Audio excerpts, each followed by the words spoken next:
Nel, ano yung ibinigay na assurance ng Malacanang na talagang walang anomalya sa 2025 national budget?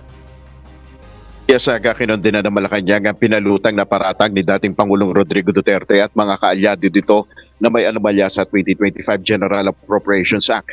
Ayon kay Executive Secretary Lucas Bersamin, fake news ang sinasabing anilagdaan 2025 gaan ni Pangulong Ferdinand Marcos Jr. Sa ilang bahagi nito ay sinadyang lagyan ng blankong halaga upang ito ay sulatan na lamang ng halaga na parang blankong tseke.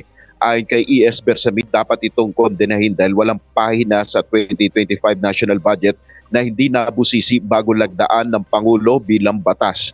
Dagdag pa niya, lahat ng 4,057 pages ay binusisi ng daan-daang professional staff ng Kongreso at ng Department of Budget and Management o DBM.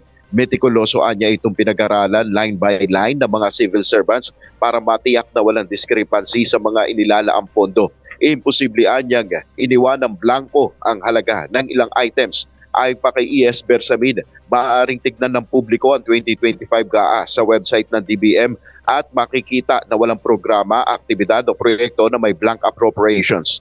Pinabulaan rin mismo ni Pangulong Marcos ang alegasyon ni dating Pangulong Duterte. He's lying. He's a president. He knows that you cannot pass a GAA without with a blank. He's lying.